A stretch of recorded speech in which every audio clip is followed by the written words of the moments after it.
감사합니다. 앞뒤 좌우분들하고 우리 이렇게 인사 나눠보겠습니다. 참 고맙고 미안합니다. 인사 나눠보겠습니다. 참 고맙고 미안합니다. 참 고맙고 미안합니다. 그렇습니다. 서로에게 고마움을 느낀다는 것은 관계를 정말 아름답고 귀하게 만들어주는 건데요. 그 고마움이 조금 그 고마움의 능력이 더 강해지고 유지가 되어지기 위해서 반드시 필요한 게 미안한 마음입니다.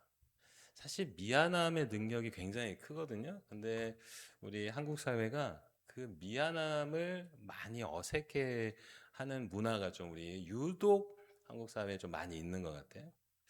여러분들 기도해 주셔가지고 휴가 잘 보내고 왔습니다. 근데 이번 휴가 때 참 가깝게 지내는 정말 형제같이 지내는 목사님 집에 가서 1박을 좀 했습니다. 이제 낳은 그 피덩이 데리고 말 지지리도 안 듣는 애 둘 데리고 남의 집 가가지고 1박을 할 정도면 저희 가정 참 염치 없다라고 생각하실 수도 있겠지만 그만큼 좀 가까운 사이입니다. 그래서 가서 1박을 하는데 제가 보면서 내 아들이어서 저런 건지 뭔지 도대체 이해가 안 되는 게 저희 서인이하고 서우가 어찌됐건 그 노매 집이잖아요. 남의 집이에요. 우리 집이 아니고 남의 집인데 정말 내 집처럼 그냥 편안하게 지내는 거예요. 그 안에 이제 뭐 안마 의자기 있거든요. 서인이는 안마 의자기 작동하면 의자 작동하면서 아, 나 뭐가 시원하다 어쩌다 하면서 막 충분히 누리지. 뭐 아우 제가 보면서 저 뭐야 쟤 정말 도대체 저 뭐야 했는데 사실은 부모 입장에서 내 자녀가 어디 가가지고 눈치 보고 막 이렇게 있으면 그것만큼 좀 속상한 거 없잖아요. 맞아요. 내 자녀가 눈치 안 보고 당당하게 자신 있게 살기를 모든 부모는 다 바랄 거예요. 그런데 이제 여기서 한 가지 우리가 더 생각해 볼 건 뭐냐면 눈치 안 보고 자신 있고 당당하게 살아가는 것까지는 부모가 그렇게 바랄 수는 있는데 만약에 내 자녀가 고마움도 모르고 미안함도 모른 채 당당함만 가지고 있다고 했을 때 부모는 그거를 어떻게 해석할까? 그러니까 잘 생각하셔야 됩니다. 내 아들이 있는데 어렸을 때부터 고마움도 미안함도 모르는데 부모가 그거를 만약에 조금 방치하잖아요. 그럼 고마움도 모르고 미안함도 모르는 그게 다 누구한테 올 것 같으십니까? 부모한테 오겠죠. 고마움도 모르고 미안함도 모르는데 엄마 아빠한테는 고마움과 미안함을 안다. 그거는 좀 이렇게 매치가 안 되는 이야기예요. 고마움과 미안함이 사실은 정말 생명처럼 귀한 겁니다. 그러니까 어렸을 때부터 사실은 눈치를 안 보게 하는 교육의 방식보다 더 중요한 것은 내 자녀가 얼마만큼 지금 고마움과 미안함을 느끼며 살아가는가를 꼭 보셔야 합니다. 자, 관련해서 사실 어제가 8.15 광복 81주년이었습니다. 근데 광복절 맞이해가지고 역사 강사로는 대한민국의 막 탑3에 꼽힌다 어쩐다 하는 아무튼 저도 참 강의 한 번씩 들으면서 야, 전 강의력이 탑 클래스다 하는 최태성 씨라는 역사 강사가 있습니다. 근데 최태성 씨라는 역사 강사가 어느 방송에 나와가지고 강연 이렇게 좀 얘기한 게 있는데 그 중에 한 토막을 제가 좀 읽어드릴게요. 굉장히 인상 깊었습니다. 제가 읽어드리겠습니다. 독립운동가들을 대상으로 하는 어떤 이런 멘트였습니다. 진짜 자신의 청춘을 다 바쳐서 잃어버린 나라를 되찾고자 뒤에 오는 사람들한테는 식민지 조국의 백성으로 살지 않게 하겠노라고 모든 걸 다 내놓은 사람들이에요. 그 결과가 지금 우리들이잖아요. 그런데 여러분들 이런 얘기 들으면 미안합니까? 대부분 미안한 마음은 별로 없어요. 왜인지 아세요? 우리가 미안함에 대한 교육을 안 해요. 우리는 광복된 이후에 지금까지 뭘 보고 달려왔냐면 개인의 성공이에요. 빨리빨리 다 성공해가지고 이 가난에서 벗어나는 거 이게 우리 대한민국의 목표였어요. 그래서 다들 빨리빨리 성공하기만을 바라면서 모든 교육도 모든 발전상도 다 거기에 맞춰진 거예요. 여러분 어떻게 좀 동의가 되십니까? 사실은 우리가 지금 이렇게 편안하게 우리의 주권을 소유해서 살아가기까지 얼마나 수많은 독립운동가들의 피가 우리 바닥에 지금 고여 있을까? 오숙교회를 생각할 때 113년 우리 오래됐다라고 자랑할 게 아니라 복음이 이 땅에 심어지고 우리에게 오기까지 얼마나 많은 순교자들의 그 순교의 피가 흘러 넘쳐났을까? 그것을 생각한다면 사실 우리는 늘 그 고마움과 더하기 미안함이 있어야 합니다. 조금 더 분명하게 얘기하면 우리가 살아갈 때 눈치 좀 보며 살아가야 합니다. 내가 고생해서 내가 이만큼 잃었고 내가 이렇게 됐어라고 진짜 아무도 동의 안 해줄 그 생각, 오히려 나를 더 누추하게 만드는 그 생각을 버리고 고마워야 할 대상에게 고마워하고 미안해야 할 대상에게 미안해하는 것은 사람의 가치를 정말 귀하게 높여주는 겁니다. 그러니까 여러분 잘 생각해 보십시오. 가정에 누구도 미안해하지 않는 가정의 구성원이다. 아무도 고마움을 모르는 가정이다. 여러분 그걸 우리는 두 글자로 뭐라 하지요? 지옥입니다. 고마울 때 고맙다라고 이야기해 줄 수 있고 미안할 때 미안하다라고 얘기해 줄 수 있는 가정을 두 글자로 뭐라고 하지요? 천국입니다. 그런 여러분들의 자녀가 결혼하고 살림 이렇게 해서 살 때 여러분들의 자녀들의 가정이 어떻게 살기를 바라십니까? 다 필요 없고 무조건 돈만 많으면 돼. 이렇게 바라는 부모상은 없을 거예요. 돈만 많으면 되라고 얘기할 때 반드시 베이스는 뭐냐? 부부가 서로 고마워하고 미안해하는 것을 기본으로 깔고 그리고는 돈이 많아야 되라고 얘기하는데 이건 기본이 아닙니다. 이렇게 되기 위해서 사실은 발버둥을 치고 노력을 해야 합니다. 신앙의 관점으로 돌아오는 겁니다. 우리의 신앙이 어떻게 잘하면 유지가 될까? 여러분, 기도를 많이 한다, 어떤 종교 행위를 많이 한다가 아닙니다. 본질은 뭐냐? 여러분, 진짜 예수 그리스도에게 미안한 마음이 있으십니까? 고마운 마음과 미안한 마음이 예수에게 있는가를 물으면서 우리는 우리의 신앙을 점검해 봐야 합니다. 오늘 우리가 함께 볼 사도행전 시리즈 32번째 이야기가 우리 안에 있는 고마움과 미안함을 다시 작동시키는 좋은 말씀입니다. 특별히 오늘의 말씀은 오직 은혜라는 게 도대체 어떤 개념일까? 도대체 오직 은혜라는 게 무슨 개념일까를 정리해 보기에 정말 좋은 말씀입니다. 오늘 말씀 가운데 귀한 은혜 누리시는 우리 모두가 되어줄 수 있기를 주님의 이름으로 간절히 축복합니다. 오늘의 말씀에 시작하기 전에 15장, 사도행전 15장으로 들어왔는데요. 사도행전 15장의 내용이 전체적으로 어떤 내용인지를 좀 배경을 설명을 해드려야 될 것 같아요. 우리 지난주에 혹시 여러분들 제가 비유로 드린 말씀이 기억이 나시나요? 지난주에 제가 비유로 어떤 말씀을 드렸습니까? 사장님이 계셔요. 너무너무 좋은 직장에 취직했는데 사장님이 계시는데 그 사장님이 이렇게 어려운 이웃들 구제하고 섬기는 것을 잘하셨어요. 그래서 나에게 심부름을 시키죠. 이만큼 두둑한 돈을 주시더니 이거 어디 저기에 어려운 사람 좀 도와주고 오세요. 그래서 심부름을 하고 왔어요. 그랬더니 그 다음날 사장님이 계시는 회의 시간에 그 집 할아버지가 갑자기 오더니 막 나한테 달려와가지고 아이고 최 선생님 덕분에 우리 가정이 살았어요 하는 거예요. 돈을 준 사람은 이 사장님인데 사장님이 버젓이 여기 있는데 그 할아버지가 나한테 와가지고 당신 때문에 살았어요. 최 선생님 때문에 살았어요. 그러면 사장님을 옆에 두고 있는 내가 진짜 어떻게 되겠느냐는 거예요. 이 할아버지 때문에 내가 정말 죽게 생겼구나. 그래서 말합니다. 저 사장님이 주신 거예요. 그랬더니 할아버지가 아이고 성격도 정말 고약스럽게 생겼는데 뭘 저 사람이 돈을 줘요. 착하게 생긴 선생님이 돈을 줬겠지. 완전히 나를 죽이는 거 아니겠습니까? 그러니 나에 대한 어떤 칭송이나 높여주는 게 아니라 사실은 나를 구렁텅이로 쳐 박아놓는 거죠. 사실은 진짜 영광을 돌려야 될 것은 저 사장님이었다라는 겁니다. 그것이 이어지는 겁니다. 무슨 말이냐? 유대인들은 자신들이 하나님께 사랑받는 자녀야라고 생각했습니다. 거기까지는 괜찮습니다. 그런데 우리만 하나님께 사랑받는 자녀야라고 해버린 겁니다. 왜 우리만이라고 했느냐? 우리만 모세의 율법을 받았기 때문에.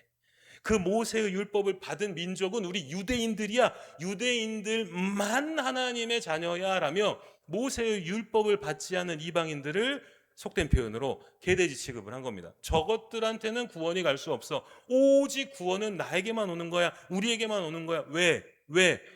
모세의 율법을 받았기 때문에. 이게 유대인들의 완전히 뼈에 사무치는 신앙이었습니다. 자, 그런데 예수 그리스도로 인하여 너희는 구원을 받은 거야.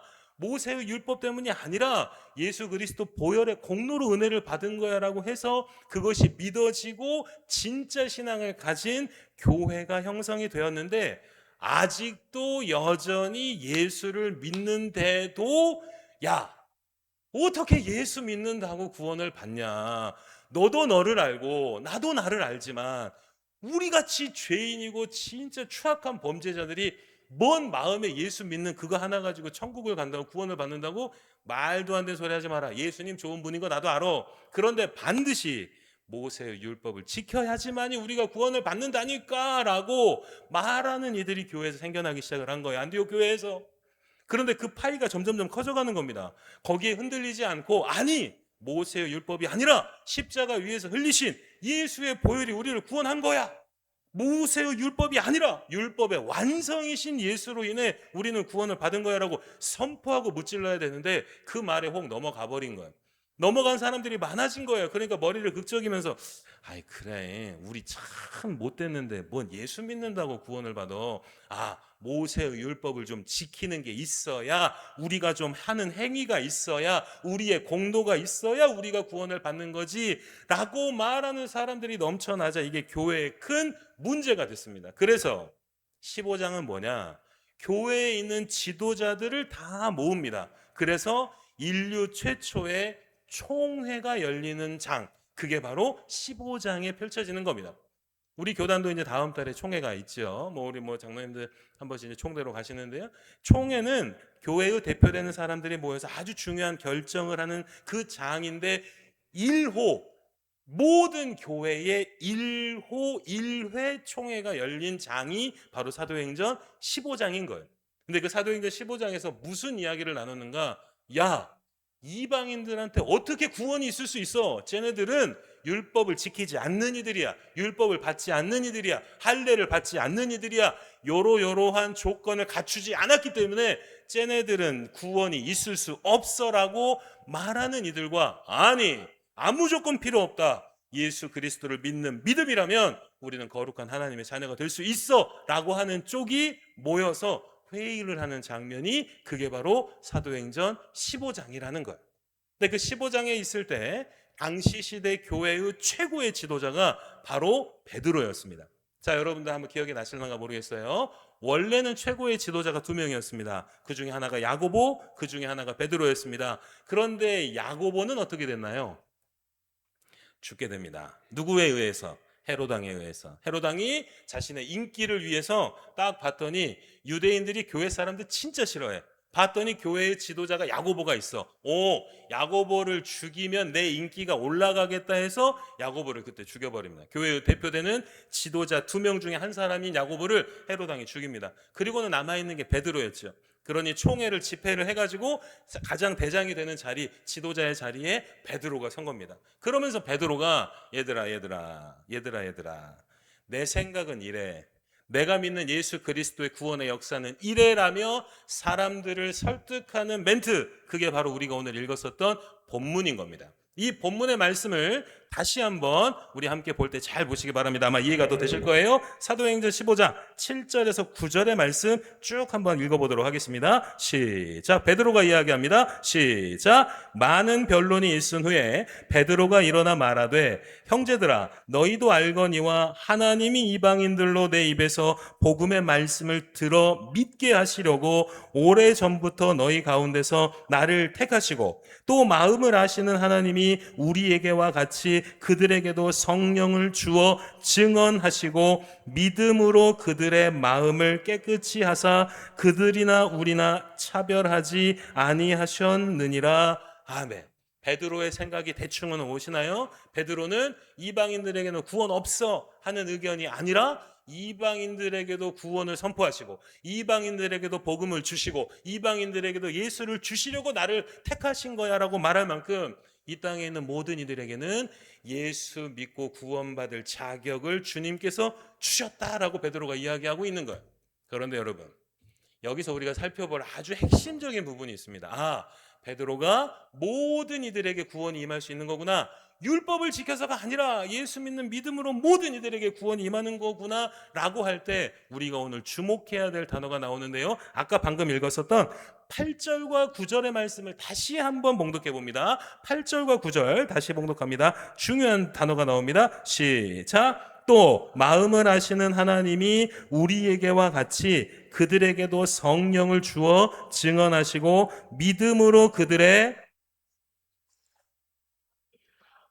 차별하지 아니하셨느니라. 아멘. 모든 이들에게 구원은 허락이 된 거야. 율법을 지키고 안 지키고 상관없이 율법의 완성이시고 역사의 완성이신 생명이신 예수 믿는 믿음으로 말미암아 모든 이들은 구원을 받을 수 있어라고 말할 때 베드로가 이야기한 것 중에 가장 핵심적인 단어, 그게 바로 마음입니다. 우리의 구원의 능력은 어디로 오는가? 사랑하는 여러분, 구원의 능력이 어디로 오는가? 통장 잔고로 오지 않습니다. 우리의 직분으로 오지 않습니다. 우리의 계급으로 오지 않습니다. 우리의 건강으로 오지 않습니다. 사랑하는 여러분, 우리가 예수를 믿고 복 받아서 승진할 수도 있고 합격할 수도 있고 건강할 수도 있고 물질의 복도 받을 수도 있습니다. 그건 맞아요. 주님이 주신 축복입니다. 그러나 주님이 주신 축복을 먼저 다루기 전에 핵심적인 질문입니다. 우리는 주님을 정말 주님으로 고백하고 있는가? 주를 생명으로 고백하고 있는가? 생명으로 고백하고 있는가가 먼저가 돼야 되는데 한국에 정말 너무나도 많은 진짜 뿌리 깊게 박혀버린 신앙에는 그것은 간과해버리고 물질의 축복이라든지 건강의 축복이라든지 사랑 여러분 잘 아실 겁니다. 여러분들에게 물질의 축복과 건강의 축복이 임하기를 여러분들 다음으로 제가 제일 많이 기도하고 있습니다. 제발 아프지 마시기 바랍니다. 이번에 휴가 때 친하게 지내는 목사님하고 대화 나누다가 저한테 그러시는 거예요. 아, 오숙교회는 장례 많이 나지 그러시는 거예요. 아니요. 아니요. 작년에 실제 저희 교인 중에 돌아가신 분들 몇 분이서 그래도 입이 떡 벌어지는 거예요. 아, 건강하시네. 건강하시네. 궁금하면 한번 와보시든가 제가 그랬어요.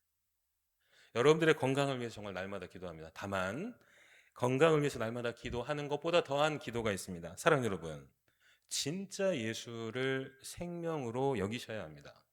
내가 약할 때라도 가난할 때라도 실패할 때라도 예수가 생명이라는 것은 변함이 없다라는 고백을 하실 수 있어야 합니다. 그게 먼저인 겁니다. 그게 먼저가 돼야 되는 겁니다. 그러니 베드로가 구원의 역사가 임한다, 구원이 확증된다라는 거 얘기할 때 마음을 얘기를 한 겁니다. 내 마음의 구원의 역사가 일어난다라는 겁니다. 아, 근데 여기서 조금은 더 우리가 이 말이 무슨 말인지를 조금은 더 이해하기 위해서 함께 볼 말씀이 있습니다. 예레미야 31장 33절의 말씀, 우리에게 주신 말씀입니다. 함께 봉독합니다. 시작.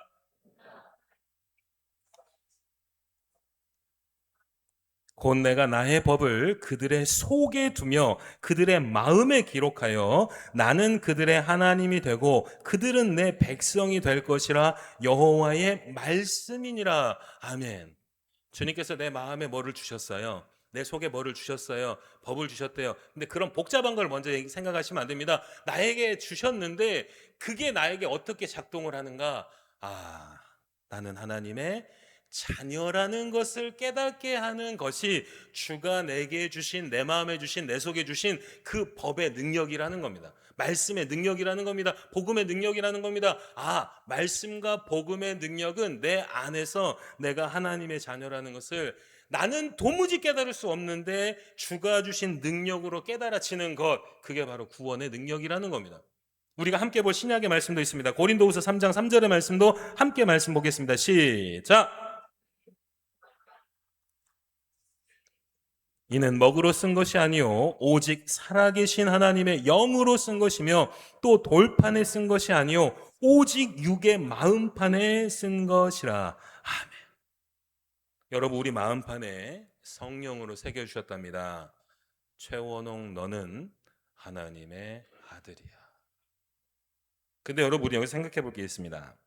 내 마음판에 썼다? 여러분들한테 퀴즈 하나 내보겠습니다. 이 세상에서 글씨가 도무지 안 새겨지는 판이 있습니다. 그게 무슨 판입니까? 도무지 뭐 좀 새겨보려고 하면은 진짜 뭐 뭘로 새겨도 그 새기려고 하는 게 다 부서져 버리고 부러져 버려. 그 판이 뭔가요? 내 마음판이죠.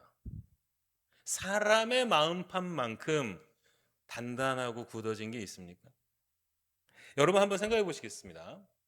사람이 태어나서 죽을 때까지 언제가 말을 제일 잘 들을 때일까요? 저희 막둥이 딸이 이제 130일 살았습니다. 와, 놀랍습니다, 여러분.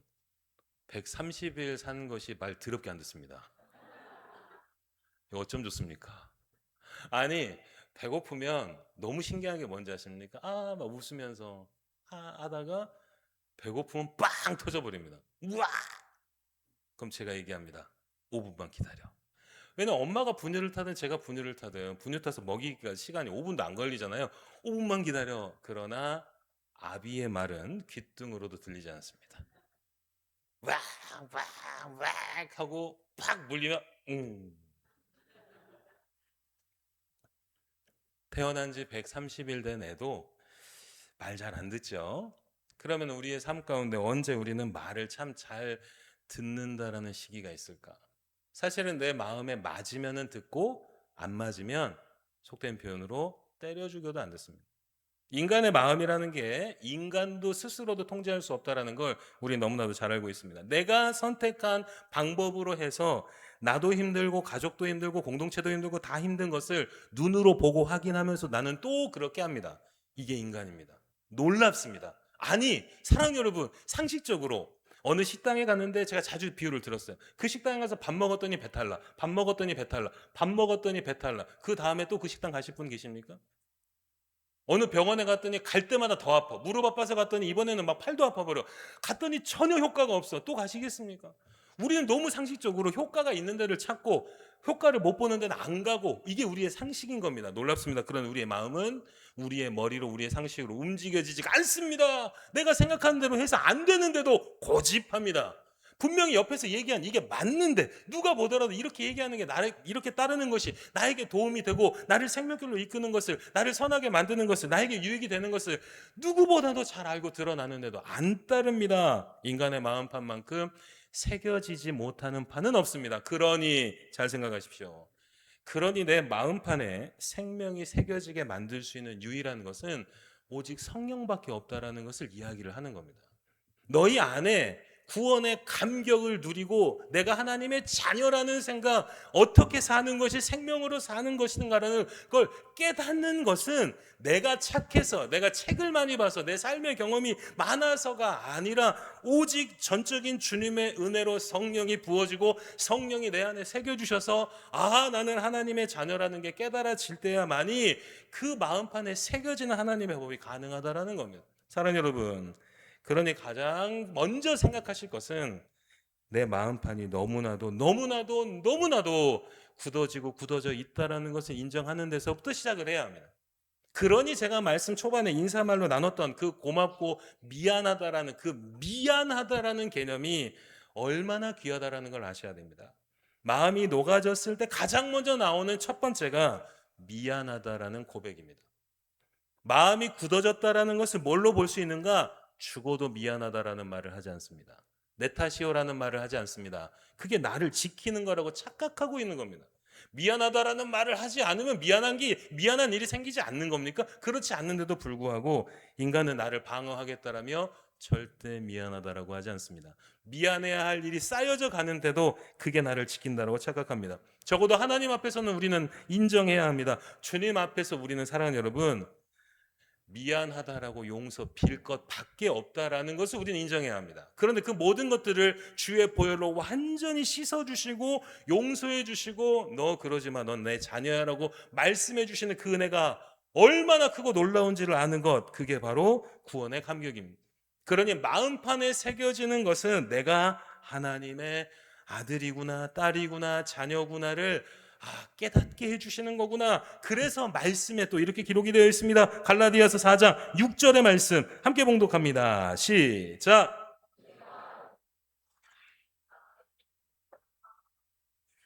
아빠 아버지라 부르게 하셨느니라. 아멘.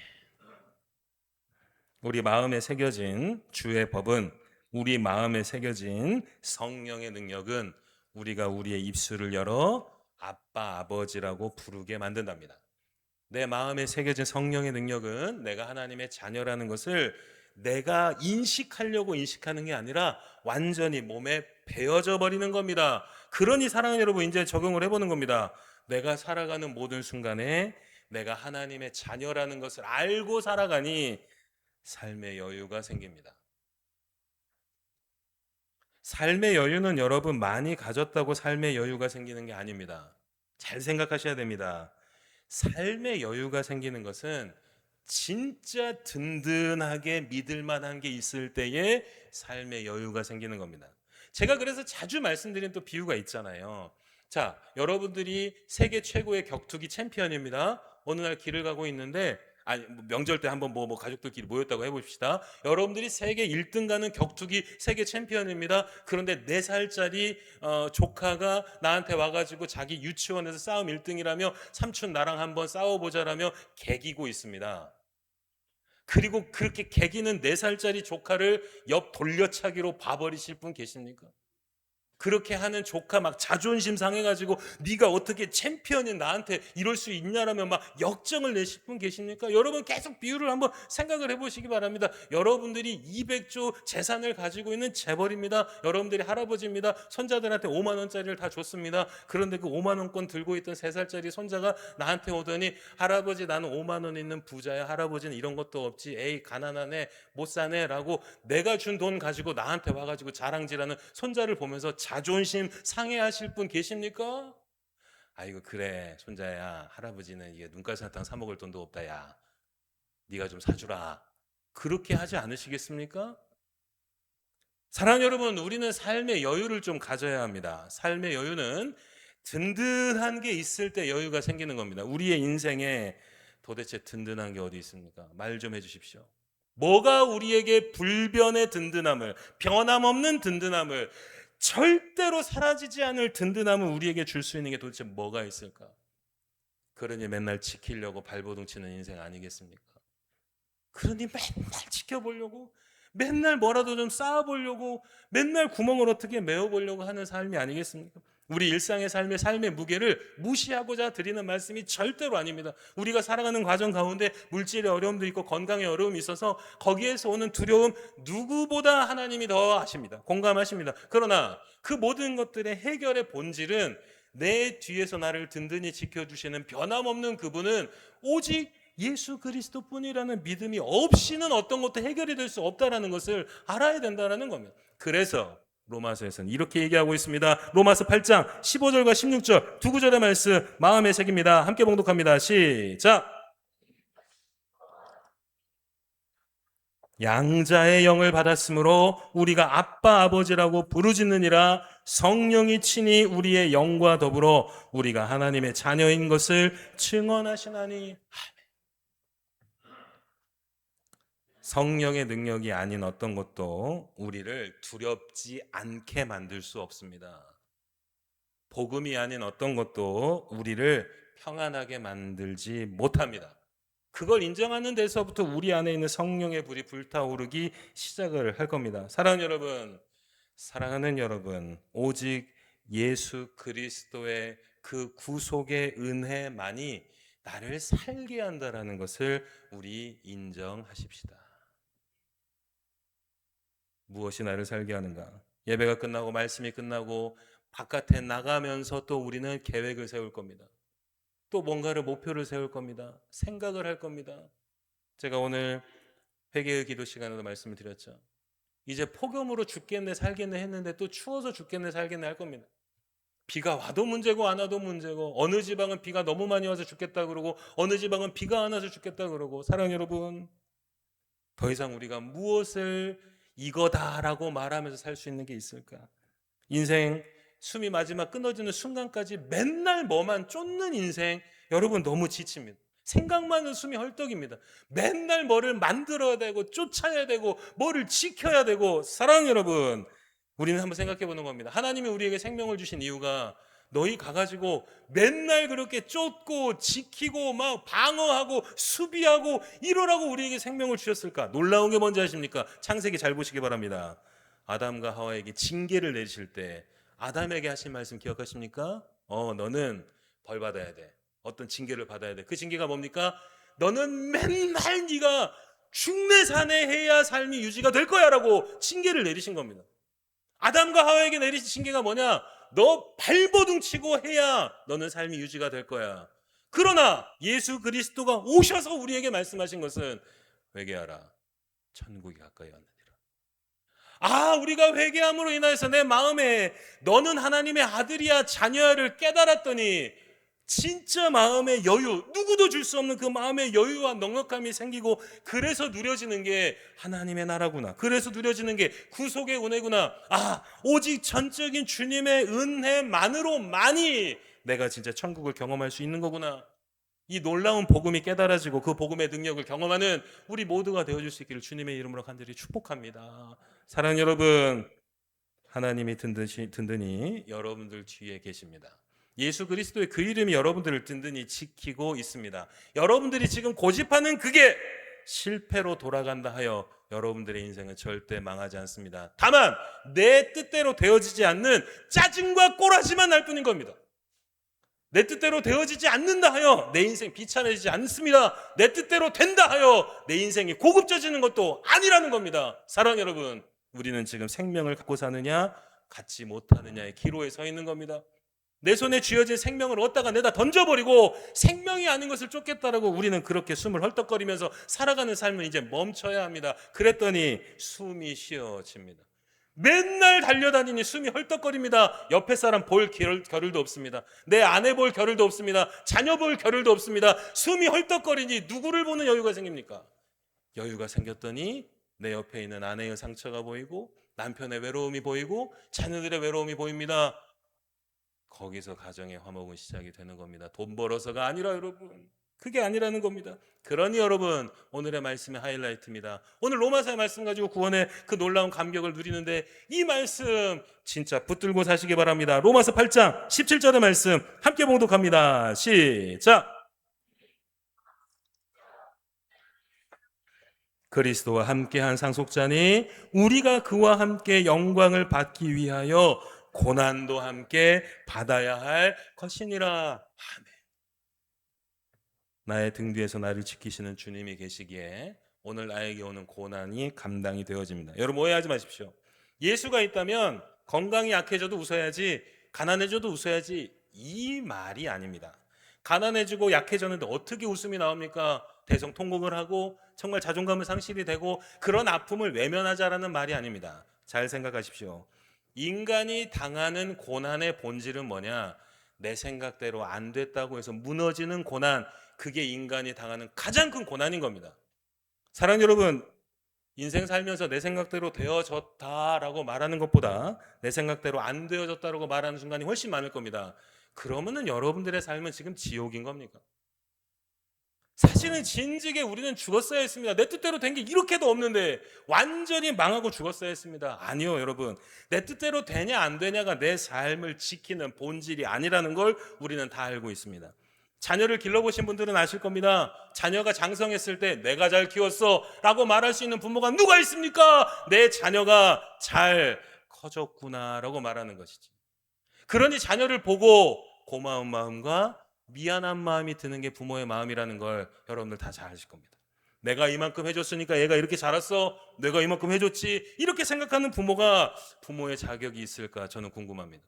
자녀가 자란 것을 보고 그래 잘 자라줬다, 해준 것도 없는 것 같은데 맨날 혼만 냈고 나도 퍽퍽해가지고 잘해준 거 없는 것 같은데 네가 이렇게 잘 자라줬구나라고 자녀들도 그렇게 바라봐준다면 여러분 우리의 인생 마찬가지라는 겁니다. 내 뜻대로 되냐 안 되냐는 사실 중요한 게 아니었습니다. 나의 등 뒤에서 나를 밀어주시고 끌어주시고 안아주시는 주님의 그 오직 전적인 은혜가 있었기에 우리는 지금까지 살 수 있었던 겁니다. 앞으로도 마찬가지인 겁니다. 사랑하는 여러분, 오직 주의 은혜만 의지하며 살아가시는 마음의 여유와 넉넉함과 담대함의 소유자들이 되어질 수 있기를 주님의 이름으로 간절히 축복합니다. 주님께서 여러분들에게 바라시는 그 담대함의 본질은 바로 그겁니다. 내가 너를 반드시 영원한 생명으로 이끌어 가고 있는 중임을 잊지 말아라. 지금 네가 어렵고 외로워도 지금 너의 삶은 내가 전적인 은혜로 생명으로 이끌어가고 있음을 사랑하는 내 아들아 딸아 잊지 마라라고 말씀해 주시며 우리를 위해 주시고 사랑해 주시고 응원해 주시는 그 성령을 통한 주님의 음성을 날마다 듣는 우리 모두가 되어줄 수 있기를 주님의 이름으로 간절히 축원합니다. 말씀의 은혜를 생각하며 우리 힘차게 찬양하기를 소망합니다. 사랑하는 여러분, 예수의 음성을 들으십시오. 오직 예수의 음성만이, 예수의 복음만이 우리에게 은혜이고 그 은혜만이 우리를 생명길로 이끌어갈 수 있습니다. 힘차게 찬양할 때 주여 날마다 주님 내게 말씀하시는 그 음성 들으며 생명길 우직하게 걸어가게 하여 주시옵소서. 간절히 바라는 마음으로 우리 함께 찬양하며 나아갑니다.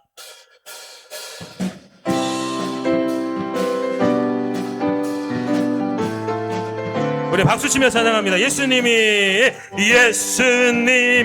말씀하시니 물이 변하여 포도주 됐네. 아멘. 예수님이 말씀하시니 물이 변하여 포도주. 예수님 나에게도 말씀하셔서 새롭게 변화시켜주. 예수님이 말씀하십니다. 예수님이 말씀하시니 바디메오가 눈을 떴다네. 아멘. 예수님이 말씀하시니 바디메오가 눈 고백합니다. 예수님 나에게도 말씀하셔서 새롭게 아멘 새롭게 변화시켜. 예수님이 지금 여러분들에게 말씀하십니다. 예수님이 말씀하시니 죽은 나사로가 살아났다네. 예수님이 말씀하시니 죽은 나사로가 아멘.